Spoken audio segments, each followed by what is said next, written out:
नमस्कार मंडळी, श्री स्वामी समर्थ. स्वागत आहे तुमचं माझ्या यूट्यूब चॅनलवरती. आजचा दिवस तुम्हा सर्वांना खूप छान, सुखाचा, आनंदाचा आणि समाधानाचा जाऊ देत, हीच मी स्वामींच्या चरणी प्रार्थना करते आणि आजच्या या नवीन व्हिडिओला सुरुवात करते.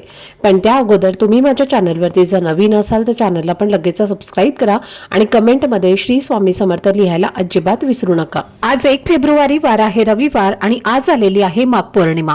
आपल्या हिंदू धर्मामध्ये माघ पौर्णिमेला खूपच खास आणि वेगळं महत्त्व दिलं गेलं आहे. कारण धार्मिक दृष्टिकोनातून ही तिथी अत्यंत पवित्र, शुभ आणि फलदायी मानली जाते. असं म्हटलं जातं की या दिवशी गंगा स्नान, दान धर्म आणि पितरांसाठी केलेली सेवा याला विशेष पुण्य मिळतं. तसेच या दिवशी सर्व देवी देवता पृथ्वीवर भ्रमण करत असतात आणि जे लोक श्रद्धेने पूजा, उपासना किंवा उपाय करतात त्यांना धनधान्य, सुख आणि समृद्धीचा आशीर्वाद देतात. माघ पौर्णिमेच्या दिवशी स्नान करून सूर्यदेवाला जल अर्पण केल्याने खूप शुभफळ मिळतं. म्हणूनच या दिवशी लाखो लोक पवित्र नद्यांमध्ये स्नानासाठी जातात. कारण धार्मिक मान्यतेनुसार या दिवशी भगवान विष्णू गंगेच्या पाण्यात निवास करतात आणि त्यामुळे गंगा स्नानाचं महत्त्व आणखीनच वाढतं. जर कुणाला प्रत्यक्ष गंगेमध्ये जाऊन स्नान करणं शक्य नसेल तर घरच्या घरीच आंघोळीच्या पाण्यात थोडंसं गंगाजल टाकून स्नान केलं तरी सुद्धा तितकंच पुण्यदायी मानलं जातं. आणि असं स्नान केल्याने मनोकामना पूर्ण होतात, पितृदोष दूर होतो आणि जीवनामध्ये सकारात्मक बदल घडू लागतात. धार्मिकदृष्ट्या माघ पौर्णिमा इतकी महत्त्वाची असल्यामुळे या दिवशी व्रतासोबतच काही सोपे पण प्रभावी उपाय देखील केले जातात. आणि आजच्या या व्हिडिओमध्ये मी तुम्हाला असाच एक अतिशय प्रभावी असा उपाय सांगणार आहे. आज रविवार माघ पौर्णिमेच्या दिवशी तुम्ही काही मोठं केलं नाही तरीही चालेल, पण हा उपाय संध्याकाळी एका ठराविक ठिकाणी तुम्हाला करायचा आहे. तर एक छोटासा दिवा तुम्हाला लावायचा आहे आणि त्याचा प्रभाव खूप मोठा असतो. शत्रू शांत होतात, अडचणी दूर होतात, 7 पिढ्यांचं दारिद्र्य नष्ट होतं आणि घरामध्ये लक्ष्मीचा अखंड वास सुरू होतो. तसेच मुलांची, पतीची आणि संपूर्ण कुटुंबाची भरभरून प्रगती होते. तर हा दिवा नेमका कुठे लावायचा, कोणत्या वेळेला लावायचा आणि ती योग्य पद्धत काय आहे याबद्दलची संपूर्ण सविस्तर माहिती आजच्या व्हिडिओमध्ये मी तुमच्यासोबत शेअर करणार आहे. त्यामुळे व्हिडिओ हा स्किप न करता शेवटपर्यंत नक्की पहा, जेणेकरून तुमच्यापर्यंत योग्य ती माहिती पोहोचेल.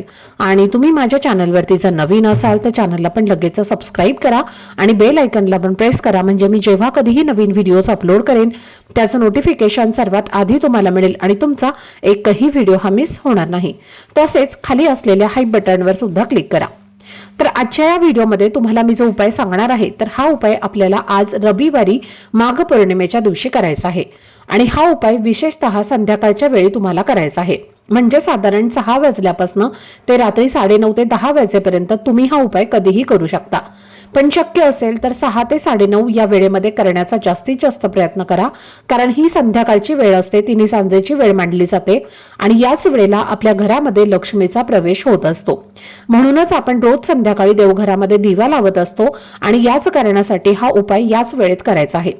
माघ पौर्णिमेच्या दिवशी माता लक्ष्मी प्रत्येकाच्या घरामध्ये सूक्ष्म स्वरूपात वास करत असते आणि त्यामुळे तिला प्रसन्न करण्यासाठी हा उपाय खूप प्रभावी मानला जातो. कारण पौर्णिमा ही तिथी धनप्राप्ती आणि लक्ष्मी प्राप्तीसाठी अत्यंत महत्त्वाची आहे. आणि आपल्या शास्त्रामध्ये हा दिवा सकारात्मक ऊर्जेचा स्रोत मानला जातो, जो घरातील नकारात्मकता, अज्ञानाचा अंधार आणि दारिद्र्य दूर करतो. तसेच जीवनामध्ये ज्ञान, शांती आणि स्थैर्य आणतो. माघ पौर्णिमेच्या दिवशी दिवा लावल्याने घरामध्ये सुख, समृद्धी आणि समाधान येतं. लक्ष्मी घरात स्थिर राहते आणि अनेक अडलेल्या इच्छा हळूहळू पूर्ण होऊ लागतात. म्हणून जर तुमच्या घरामध्ये सतत पैशांच्या अडचणी येत असतील, मेहनत करूनही योग्य फळ मिळत नसेल, आलेला पैसा घरामध्ये टिकत नसेल, खर्च वाढतच जात असेल किंवा घरामध्ये सतत वादविवाद, तणाव, आजारपण किंवा नकारात्मक वातावरण असेल तर हा उपाय खास तुमच्यासाठी आहे. तसेच जर आजूबाजूला काही लोक असतील जे तुमच्यासोबत वरवर गोड बोलतात पण त्यांच्या मनात वाईट भावना ठेवतात, ज्यामुळे तुमच्या कामामध्ये अडथळे येतात, नजरबाधा जाणवते किंवा विनाकारण त्रास राहतो, तर अशा गुप्त शत्रूंचा प्रभाव कमी करण्यासाठी सुद्धा हा उपाय खूप प्रभावी ठरतो. तर तुम्हाला घरामध्ये सर्वप्रथम तुमच्या देवघरामधल्या भगवान विष्णू आणि माता लक्ष्मीची मनापासून पूजा करायची आहे. धूपदीप अगरबत्ती लावा, घरात प्रसन्न वातावरण निर्माण करा आणि त्यानंतर संध्याकाळी ठरलेल्या वेळेत देवघरात नेहमीप्रमाणे दिवा लावा. मुख्य प्रवेशद्वाराजवळ सुद्धा एक दिवा लावा. दरवाजा काही वेळासाठी उघडा ठेवा आणि शांत मनाने आणि श्रद्धेने हा उपाय करा. कारण श्रद्धेने आणि विश्वासाने केलेला उपाय नक्कीच तुमच्या जीवनामध्ये सकारात्मक बदल घडवून आणेल. तर उपाय करण्यासाठी तुम्हाला एक मातीची पणती लागणार आहे। मातीचा दिवा हा पंचतत्वाचं प्रतीक मानला जातो आणि या मातीच्या दिव्यामध्ये ज्या काही सकारात्मक लहरी असतात तर त्या खूप जास्त असतात, त्यामुळे तुम्हाला एक मातीची पणती घ्यायची आहे। घेताना कुठेही तुटलेली फुटलेली अशी घेऊ नका, एक चांगला मातीचा दिवा घ्या आणि त्या दिव्यामध्ये आपल्याला 2 वातींची मिळून एक जोडवात करून लावायची आहे आणि ही वात लावताना त्या वातीला थोडंसं हळद आणि कुंकू लावायचं आहे आणि ही वात तुम्हाला लाल पिवळी करून त्या दिव्यामध्ये लावायची आहे। त्यानंतर या दिव्यामध्ये तुम्हाला शुद्ध गाईचं तूप घालायचं आहे। जर तुमच्याकडे तूप नसेल तर तुम्ही तेल सुद्धा घालू शकता। त्यानंतर एक प्लेट घ्यायची आहे आणि त्या प्लेटमध्ये तुम्हाला थोडीशी चणा डाळ ठेवायची आहे, ज्याला आपण हरभरा डाळ सुद्धा म्हणतो। तर ती चणा डाळ तुम्हाला त्या प्लेटमध्ये ठेवायची आहे। जर तुमच्याकडे चणा डाळ नसेल तर मग तुम्ही थोडेसे मुठभर गहू जे असतात तर ते गहू सुद्धा तुम्ही ठेवू शकता आणि त्या गव्हावरती तुम्हाला हा दिवा ठेवून तो प्रज्वलित करायचा आहे। आता हा दिवा आपल्याला आपल्या देवघरासमोरच प्रज्वलित करायचा आहे। दिवा प्रज्वलित केल्यानंतर दिव्याला हळद कुंकू अक्षदा फूल अर्पण करायचं आहे आणि त्यानंतर दिव्याला नमस्कार करायचा आहे आणि तिथेच बसून तुम्हाला एक वेळेला व्यंकटेश स्तोत्राचं पठण करायचं आहे। 16 वेळेला विष्णू गायत्री मंत्राचं पठण करायचं आहे आणि त्यानंतर दोन्ही हात जोडून भगवान विष्णू आणि माता लक्ष्मी यांचं नामस्मरण करायचं आहे। घरामध्ये सुख शांती समृद्धी नांदावी अशी मनोभावे प्रार्थना करायची आहे। घरात ज्या काही समस्या आहेत तर त्या दूर होण्यासाठी सुद्धा तुम्हाला प्रार्थना करायची आहे आणि त्यानंतर हा दिवा उचलून तुमच्या घराची जी उत्तर दिशा असते तर त्या उत्तर दिशेला तुम्हाला हा दिवा ठेवायचा आहे। या दिव्याची वात उत्तरेकडे येईल अशा पद्धतीने तुम्हाला हा दिवा तुमच्या घरामध्ये लावायचा आहे, कारण उत्तर ही दिशा धनाची दिशा मानली जाते। ही दिशा माता लक्ष्मी आणि कुबेरांची दिशा आहे। या दिवशी माता लक्ष्मी पृथ्वीवरती येऊन आपल्याला धनधान्य समृद्धी प्रदान करत असते आणि आपल्या घरामध्ये जी काही धनसंपत्ती येत असते तर ती याच दिशेने येत असते आणि म्हणून वास्तुशास्त्रामध्ये या माघ पौर्णिमेच्या दिवशी या उत्तर दिशेला दिवा लावणं हे अत्यंत शुभ मानलं जातं। आता हा दिवा तुम्ही संध्याकाळी लावल्यानंतर कमीत कमी रात्री 12 वाजेपर्यंत चालू राहील याची तुम्हाला काळजी घ्यायची आहे आणि जर समजा चुकून दिवा विझला तर मनामध्ये कोणत्याही प्रकारची शंका कुशंका न आणता हा दिवा पुन्हा प्रज्वलित करायचा आहे। तर पहा, रात्री 12 वाजता माता लक्ष्मी ही पृथ्वीवरती भ्रमण करत असते। जिथे तिची सेवा केली जाते तिथे ती आशीर्वाद धनसंपत्ती प्रदान करत असते, म्हणून कमीत कमी रात्री 12 वाजेपर्यंत हा दिवा तेवत राहील याची तुम्हाला काळजी घ्यायची आहे। दुसऱ्या दिवशी हा दिवा तुम्ही स्वच्छ करून पुन्हा वापरायला घेऊ शकता। दिव्याखाली जी चणा डाळ किंवा गुळ असेल तर ते मोठ्या झाडाखाली नेऊन तुम्हाला टाकायचे आहे किंवा तुम्ही पक्ष्यांना गाईला सुद्धा खाऊ घालू शकता। त्याचबरोबर माघ पौर्णिमा ही आपल्या पितरांना देखील समर्पित असते। या दिवशी आपल्या पितरांची सुद्धा सेवा केली जाते। जर तुम्हाला पितृदोष असेल तर आपल्याला अनेक समस्यांना सामोरं जावं लागत असतं। बऱ्याच वेळेला आपल्या घरामध्ये अनेक समस्या येत असतात, पण या समस्या पितृदोषामुळे येत आहेत हे आपल्याला माहितीच नसतं। जर घरामध्ये पितृदोष असेल तर कर्ज होतं, मुलांची प्रगती होत नाही, मुलं वाईट व्यसनी जातात, घराची प्रगती खुंटत जाते, घरामध्ये सतत आजारपण असतं, आलेला पैसा आजारपणामध्येच निघून जातो आणि म्हणून या दिवशी आपल्याला पितरांसाठी सुद्धा एक दिवा लावायचा आहे। आपल्या घराला पितृदोष असो किंवा नसो त्यांच्या स्मरणार्थ प्रत्येकाने आज या माघ पौर्णिमेला आपल्या घरात एक दिवा नक्की लावा। आता हा दिवा कसा लावायचा आहे तर पहा, हा दिवा आपल्याला कणकेचा लावायचा आहे, म्हणजे गव्हाचं कणिक मळायचं आहे आणि त्या कणकेचा एक चौमुखी दिवा तुम्हाला तयार करायचा आहे।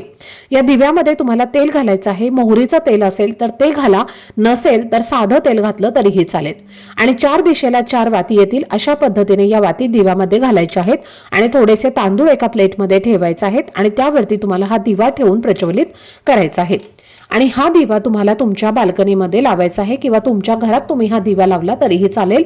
आपल्या घरामध्ये जी कोणती दक्षिण दिशा असते तर त्या दक्षिण दिशेला तोंड करून तुम्हाला बसायचं आहे आणि दक्षिण दिशेला तुम्हाला हा दिवा लावायचा आहे।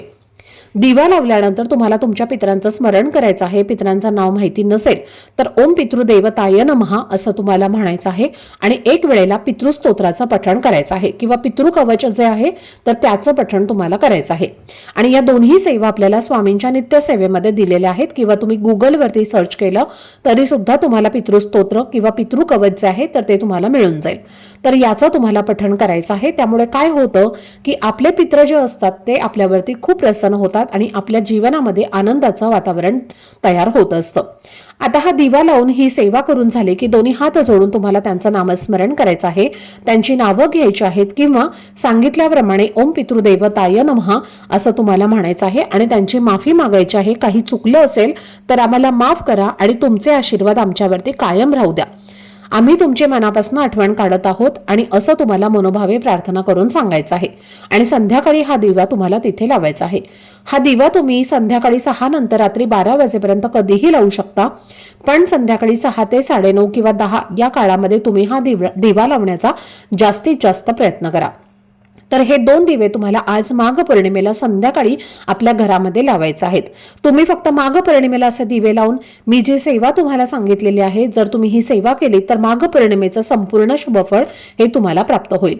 भगवान विष्णू आणि माता लक्ष्मीचे तुम्हाला भरभरून असे आशीर्वाद प्राप्त होतील. त्याचबरोबर तुम्हाला सत्यनारायण पूजा करायची असेल तर ती सुद्धा तुम्ही आज रविवारी संध्याकाळी करू शकता. आता घरामध्ये जो पितरांसाठी तुम्ही दक्षिण दिशेला दिवा लावलेला आहे, तर त्या दिव्याचं काय करायचं, तर तो दिवा त्याचबरोबर दिव्याखाली असणारे तांदूळ हे तुम्हाला पिंपळ वृक्षाखाली नेऊन टाकायचं आहे. पिंपळ वृक्ष नसेल तर इतर कोणत्याही झाडाखाली तुम्ही ते नेऊन टाकू शकता, जिथे असणारे पक्षी, कीटक, मुंग्या ते खाऊन जातील आणि त्यामुळे सुद्धा पितृतृप्त होत असतात. तर ही अत्यंत महत्त्वाची माहिती मला तुमच्यासोबत शेअर करायची होती. आजचा हा व्हिडिओ जर तुम्हाला आवडला असेल, माहितीपूर्ण वाटला असेल तर व्हिडिओला लाईक, शेअर आणि चॅनलला सबस्क्राईब नक्की करा. भेटूयात पुढच्या व्हिडिओमध्ये. तोपर्यंत सर्वांना श्री स्वामी समर्थ.